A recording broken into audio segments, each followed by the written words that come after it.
प्रयागराज येथे सुरू झालेला कुंभमेळा म्हणजे महाकुंभ आजवरचा जगातला सर्वात मोठा धार्मिक सांस्कृतिक उत्सव होणार आहे।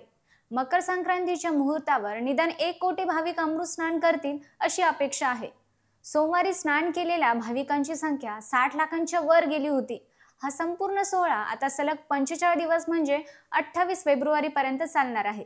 या काळात 3 दिवस विशेष पवित्र म्हणजे अमृत स्नानाचे आहेत। अनेक आखाड्यांच्या शाही मिरवणुका आणि त्यांचा मान यांच्यामुळे या स्नानांना शाही स्नान असे म्हणण्याची प्रथा पडली आहे। नमस्कार, मी शुभांगी, दे दणकामध्ये आपले मनपूर्वक स्वागत।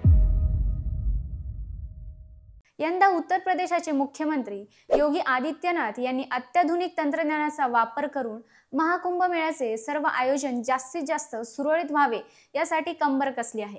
गेली 3 वर्षे या उत्सवाची तयारी विविध पातळीवर चालू आहे। यंदाचा महाकुंभ संपूर्ण सफल होईल तोवर प्रयागराजमध्ये येणाऱ्या एकूण भाविकांची संख्या 40 कोटींच्या घरात जाऊ शकते।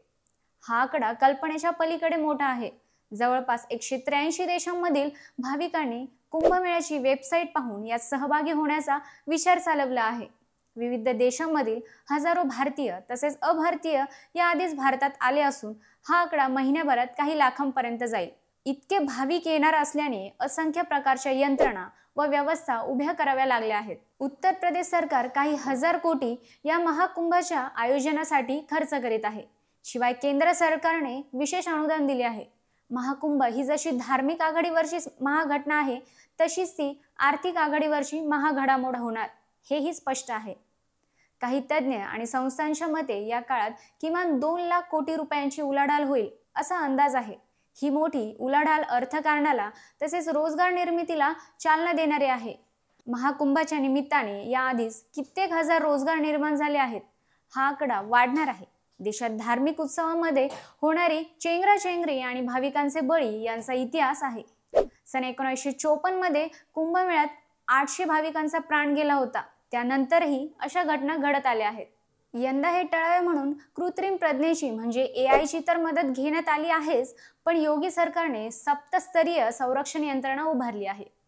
या बाबी यंदा कशा यशस्वी ठरतात यावर पुढच्या धार्मिक आयोजनांना नवी दिशा मिळणार आहे। कुंभमेळ्यामधील अस्वच्छता, तेथे वृद्धांना सोडून देणे किंवा तिथे होणारे संघर्ष याबाबत टीका होत आली आहे। ती होणारच, मात्र देशातील कोटी नागरिकांच्या ज्या श्रद्धा आहेत त्यांची अवहेलना न करता त्यांचा सन्मान करूनच नव्या वाटा शोधायला हव्यात। कुंभमेळ्यामध्ये येणारे सगळे साधू भोंदू किंवा नुसतेच भस्मचर्चित नाहीत। जीवनाचा व विश्वाचा आपापल्या परीने अर्थ शोधणारे उच्च शिक्षित व्यक्तीही असतात। नागा किंवा इतरही साधूंमध्ये कित्येक उच्च शिक्षित तरुण तरुणी आहेत। त्यात मुंबई IIT सहित अनेक संस्थांमध्ये शिकलेले विद्या विभूषित आहेत। यातल्या चिदानंद सरस्वती या साधूंनी तर मेरी थाली मेरा थैला कुंभ नहीं होगा मैला असा प्रण केला आहे। प्लास्टिक बाटल्यांच्या क्रशरपासून प्रत्येक भाविकांपर्यंत स्टीलची थाळी, पेला व पिशवी पोहोचविण्यासाठी चिदानंद सरस्वती धडपडत आहेत। ही संकल्पना राष्ट्रीय स्वयंसेवक संघानेही स्वीकारली असून आजवर देशभरात काही लाख थाळ्या आणि कापडी पिशव्या जमा केल्या आहेत। त्या आता प्रयागराजमध्ये वाटल्या जात आहेत। ऋषिकेश परमार्थ निकेतन आश्रमाचे प्रमुख असणाऱ्या चिदानंद सरस्वती यांच्या अंदाजानुसार यंदाच्या कुंभमेळ्यात एकूण 50 लाख टन कचरा निर्माण होण्याची शक्यता आहे। यातला 10 ते 20% कचरा कमी झाला, त्याच्यावर प्रक्रिया झाली तर ते मोठेच यश ठरेल। गंदगी और बंदगी साथ साथ नहीं जा सकते हा संस्कार सगळ्या श्रद्धावान भाविकांपर्यंत न्यायचा आहे असे चिदानंद सरस्वती म्हणतात। ते योग्य आहे।